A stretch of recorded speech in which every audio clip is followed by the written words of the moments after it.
Attention now turns to Tuesday night, gents, and perhaps one of the biggest games in the modern history of Ipswich Town as we take on Coventry away. Could this be last season's Barnsley, Joe? Yes, is the answer. In a word, it could be, because we go there knowing that a win puts us within, well, not close than probably touching distance to promotion, doesn't it? And a draw means all we've got to do is beat an already relegated team at Portman Road on Saturday. So yeah, it has all the potential to be a cracker under the lights on Tuesday night. And yeah, it is very, very exciting. It looked at one point like this could have been the game that could have got us over the line when we were sort of 3-2 up with 3 minutes to go on Saturday night at Hull. But no, it is massive and it is so exciting, and I cannot wait to go. Yeah, me neither. It could be a fantastic birthday present for your friend and mine, Mr. Seb Brown. Craig, didn't you get some Turkish delight or something like that? Well, actually, no. It's for his companion. It was for the guy that he chauffeurs around to all the northern. Oh, that guy. Away games. Yeah. So actually, it's funny enough. We were all parked in the same Asda at the glamour of it. The same Asda in Hull, and I've been trying to get this package from Turkey to friend of the pod Mullet for bloody months now, since February, and we keep missing each other, etc., etc. I thought, right, I know that's Seb's the Fall Guy Colt Seavers pickup truck over there. Yeah, the monster truck. I was like something at the wire, and I deposited it in the wheel arch of his van above the tyre. So yeah, thankfully I think they found it. Yeah. Brilliant. This is something of a tangent, and I'm not quite sure how well this is going to go down. But let's start talking about Coventry again. Craig, you're wearing that light blue track top because you're sending good vibes to Coventry. Come on, let us come up there and roll over them. They have had a fantastic season, haven't they? Just sensational from them. That they've run out of steam, understandably, in recent weeks. They're ninth now, having won 17, drawn 13 and lost 14. Their points per game is 1.45. They've got a goal difference of plus 13. But that cup run, which took them all the way to extra time in the FA Cup semi-final, does seem to have caught up on them. Yeah, it does, and as it's just the resultant backlog of fixtures, they're having to just squeeze them into midweek now.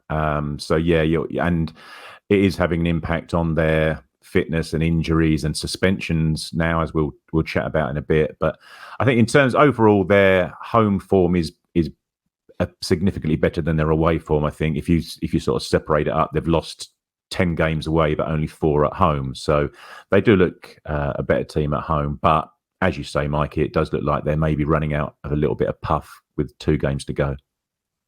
Yeah, I will talk a little bit more about their home record, and shout out to Rich Woodward for all of this research. I can't claim any of it as my own, but they're ranked 9th for home form, which is 1 higher than Hull. Like you say, they've only lost 4 games, but they've only won 9. They've drawn 8.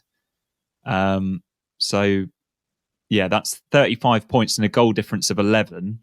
That 8 draws, Joe, does that do anything for you?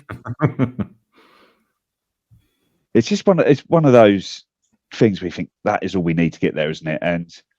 But I think, in fairness to Coventry, whilst they drew a lot of games at home, a lot of these were very early on in the season. They obviously had the fantastic season last year where they lost sort of a penalty kick away from the Premier League, and then sold Victor Gyökeres, who's gone to Sporting Lisbon and is probably going to come back to the Premier League for 100 million, and Gustavo Hamer, who's gone to Sheffield United in the Premier League and been probably their best player there. But after they brought in like Haji Wright, Ellis Sims, they made quite a number of Liam Kitchen was one, a number of signings there, and it took a little while for those players to settle. And I think after 16 games, they only had 16 points, and that was like 3 wins and 7 draws at that point. So, but from that point on, they looked a really, really good side in both league and cup, with that fantastic run culminating in the very, very unfortunate VAR disallowed goal against Man United in the semi-final, which would have taken them straight through to the final there. But I think at that point, they've just, whether it's mentally as well as physically, they just seem to have hit a wall there, and they're now in a real heavy fixture congestion. I think this is their 4th game in 9 days it will be against us. They're fifth game in 15 days, and there's injuries throughout the squad. Players are being missing out, and it's I don't know. It must be deflated. They know they can't get in the playoffs. They've had this brilliant run. They're in next season mode already, and they know a lot of the players they've got are tied down for next season already. So it is really to start building to look at that. But they'll want to end the season with some pride at home. But this is the sort of game where when you are the team that has to do something, if you can start the game quickly and get into them, that extra percent of sort of willing and wanting to win that you have can be the difference in these sort of games. Yeah, and you talk about that recent form and how many games they've had to play. That's their last 5 is win, loss, drawn, and their last 5 at home is lost, won, lost, and that includes an impressive 2-1 win over Leeds in early April, and they were obviously denied by VAR and penalties in the FA Cup semi-final, as we mentioned. The last time out, Craig, they could have kept their slim playoff hopes alive, couldn't they, against Blackburn? But they could only manage a 0-0 draw. It was 50% possession. Blackburn had an XG of 2.69 to 0.34. They only had 6 shots to Blackburn's 30 and only had 1 big chance. Is this a good fixture for us? Because it feels like it's a good fixture for us. It does feel like it's a good fixture for us. Yeah, that's right. And as we were talking about on the flagship, is that, and sort of as Joe's alluding to there about this being their final 2 games of the season, this isn't their last home game of the season. They've got another home game to come on Saturday. So even from a fan's perspective, can the fans get themselves up for this game, if you see what I mean? Because they've got nothing to really cheer about other than being party poopers from our perspective.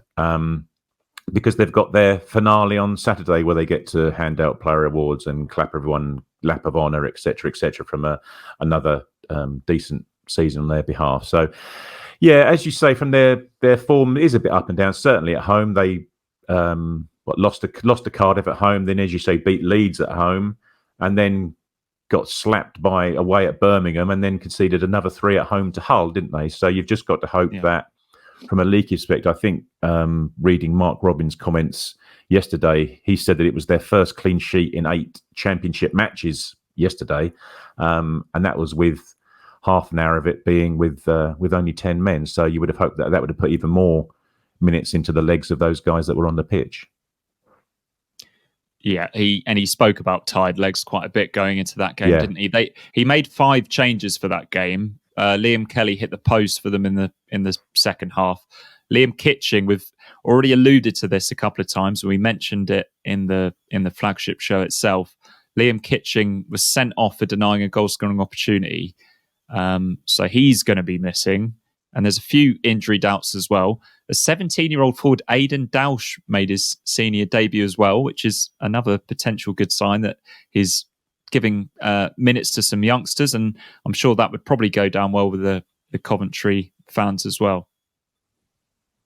Yeah, it's when you talk about is this a good fixture, I think it's a lot better fixture than it probably looked when the fixture list came out. I think everyone expected Coventry to be one of the favourites. I know this game was scheduled for a couple of weeks ago, but when you looked at that end of season run, you thought, God, we've got to go to Coventry, we've got to go to Hull. Well, yeah, we had to go to Hull when they were still in contention, but I don't think anyone probably would have expected Coventry to be out of contention 6 weeks ago, let alone 6 months ago. So, yeah, it's the fixture has definitely worked out in our favour here. That's not to say, we just need to turn up and we're going to beat them, because we know that isn't the case in the Championship at any game. But it certainly is preferable to be in the position it's in than what it was in, and seeing the manager. I often find when a manager talks about injuries a lot and physicality, that it seems to sometimes drag the team down with it a bit. They start to read it and believe it, and it felt like subconsciousness. Like when Paul Lambert was here and he used to talk about this, and we haven't got that, and it feels like that permeates through the club, and maybe sort of it almost becomes a little bit, not victim mentality, but a little bit of things aren't going right for us at the moment, and hopefully that attitude can sort of engender throughout their squad, and we can sort of take advantage of that, because we look fresh. I know we've just come off the 2-week break, but I thought even in the game against Middlesbrough before that, I thought for the first hour there we were really good and looked sharp. We've now got the extra bodies back, so it is. So the game and promotion is there for the taking for us, really, isn't it? And we've just got to grab it with both hands. And history's pretty kind to us well in this fixture. So the head-to-head record is Ipswich 39 wins, Coventry 25, and again 25 draws. Last time out was that 2-1 win back in early December. It was absolutely freezing that day, but Wes Burns warmed us all up with that fantastic Travella goal, didn't he? Brandon Williams scored a late own goal. Must be one of his last appearances for us, unfortunately. And the last time out for us, Rich, dig this out. Obviously, Rich has a keen interest in Coventry. He used to live in Warwickshire, and I think Coventry were potentially maybe not his second team, but his third team. That last game at the CBS Arena, I think it was called the Rico at this stage, was a 3-2 win in February 2012. J. Emmanuel Thomas scored, and Michael Chopra scored 2, including a late winner in the 95th minute.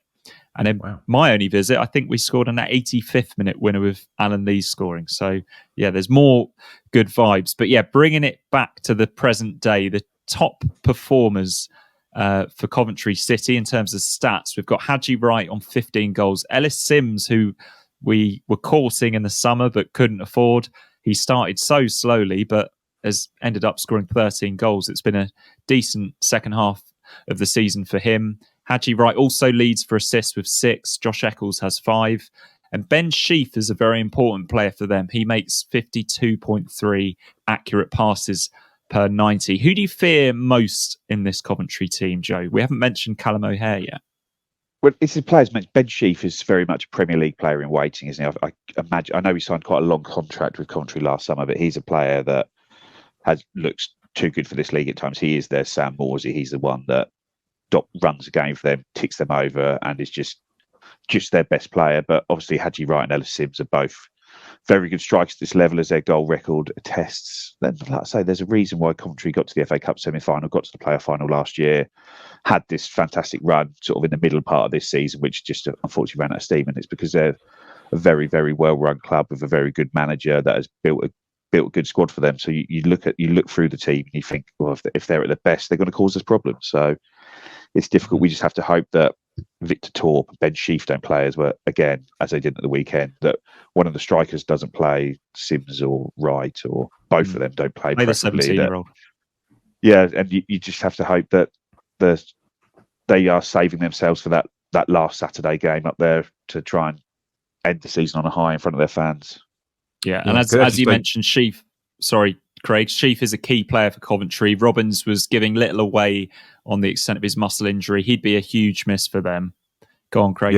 Yeah, absolutely. And he was their star player from my eyes in the home game. And as you say, Robbins has said that he's a doubt for both the last 2 matches. So if he's saying that, you would hope that he's not going to be back for this one, just save himself for the last. And I'm not sure where he got his medical degree from, Mark Robbins, but it's apparently a muscle in his body, I think, was how he described the injury. So yeah, we've all had one of those. We have. The injuries are piling up. Obviously, the fixture congestion is always going to happen. Tavares and Sakamoto are definitely out. Lewis Binks, who's a centre-back, and Joel Latabaudiere, who's also a centre-back. I won't get any prizes for that pronunciation, I don't think. He's a doubt. Victor Torp and Sheaf, as we mentioned, are all doubts. The likely formation is either a 4-2-3-1 or potentially a 4-4-2. How do we play against 4-4-2? Have we done it many times this season, Joe?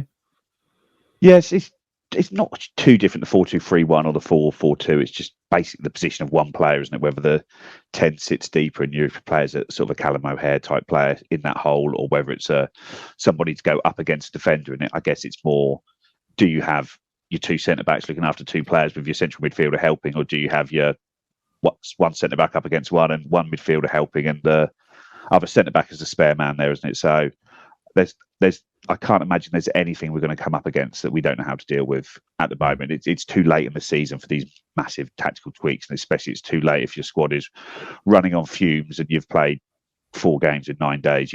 They simply haven't got the time to be able to try and implement anything that's going to catch us out.